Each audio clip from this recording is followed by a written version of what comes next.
தமிழ்நாட்டுடைய முதல்வர் திரு மு.க. ஸ்டாலின் அவர்கள் ஆளுநருடைய அழைப்பை ஏற்று ஆளுநரை அவருடைய ராஜ்பவன் மாளிகையிலே சந்திக்க செல்லவிருக்கிறார். இது ஒரு நல்ல முன்னேற்றம் என்று தான் சொல்ல வேண்டும்.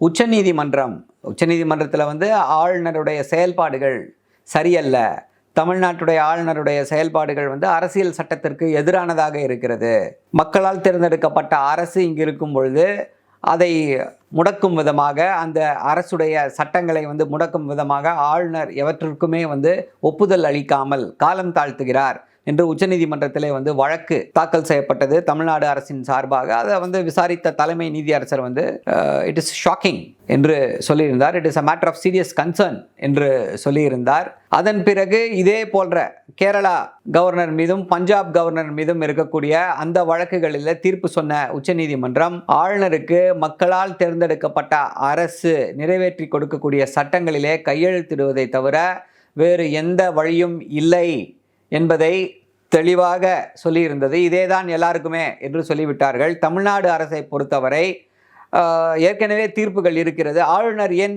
முதல்வரை சந்தித்து பேசக்கூடாது, பேச வேண்டும் அப்படின்னு சொல்லி டிசம்பர் முதல் வாரத்தில் வந்த விசாரணையின் போது சொன்னார்கள். பின்னர் மீண்டும் 13ஆம் தேதியோ 14ஆம் தேதியோ விசாரணைக்கு வந்தது. அப்பொழுதும் உச்சநீதிமன்ற நீதிபதி தலைமை நீதியரசர் இதே கேள்வியை கேட்டார். நான் ஆளுநரை முதல்வரை சந்திக்க சொன்னேன், ஏன் இன்னும் சந்திக்கவில்லை என்ற அந்த கேள்வியை கேட்டார். அதன் எதிரொலியாக இன்று ஆளுநர் தமிழ்நாட்டுடைய முதல்வரை சந்திப்பதற்காக அழைப்பு விடுத்திருந்தார். அந்த அழைப்பை ஏற்று தமிழ்நாட்டுடைய முதல்வர் சென்றிருக்கிறார். முக்கியமாக இதில் என்னென்ன சட்டங்கள் என்னென்ன அதான் எல்லா துணைவேந்தர்களை நியமிக்கக்கூடிய அதிகாரங்களை தமிழ்நாடு அரசு எடுத்துக்கொள்ளக்கூடிய வகையிலே சட்ட மாற்றங்கள் கொண்ட அந்த சட்டங்களுக்கு ஆளுநர் ஒப்புதல் தராமல் வைத்திருக்கிறார். அதற்கு ஒப்புதல் கொடுக்க வேண்டும்.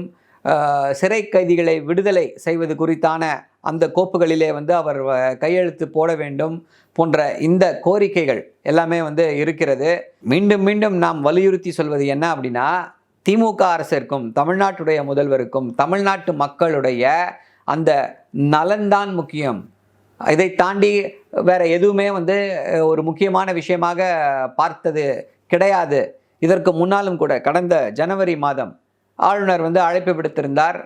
குடியரசு தின அணிவகுப்பில் அந்த விழாவில் கலந்து கொள்ள வேண்டும் என்று தமிழ்நாட்டுடைய முதல்வர் இவ்வளவு பிரச்சனைகளுக்கு நடுவேவும் அப்பொழுதும் அந்த விழாவிற்கு சென்று சிறப்பித்தார்.